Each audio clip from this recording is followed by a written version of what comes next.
এই 12 বছর আমাদের নরেন্দ্র মোদীজি, যশস্বী প্রধানমন্ত্রী নরেন্দ্র মোদীজি যে 12 বছর, এই 12 বছরে বিশ্বাস এবং বিকাশের ও জনকল্যাণ দিতে আমাদের দেশের যশস্বী প্রধানমন্ত্রী নরেন্দ্র মোদী যে কাজগুলি করেছে, সেই কাজগুলি তুলে ধরার জন্যই আজকে এই বার্তালাপ অনুষ্ঠানটার আয়োজন করা হয়েছে। আমরা যদি এই 12 বছরের চর্চা করতে থাকি, 12 বছর, 12 সাল, 13 সাল, এই 12 বছরে শুধুমাত্র একটি 12 বছর নয়, এই 12 বছর দেশের সাধারণ মানুষের বিশ্বাস অর্জনের 12 বছর, এই 12 বছর উন্নয়নের 12 বছর, এই 12 বছর দরিদ্র, কৃষক, মহিলা, যুবক সমাজের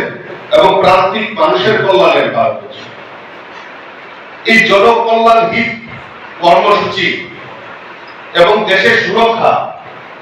দেশের অখণ্ডতাকে রক্ষা করার জন্য যে ভারতবর্ষকে এগিয়ে নিয়ে যাওয়ার যে পথ, সুগম পথ, এই 12 বছরে আমরা দেখতে পাই। আমরা যদি আলোচনা করি, একটু পেছন দিক থেকে যদি আমরা একটু আলোচনা করি, যে ভারতের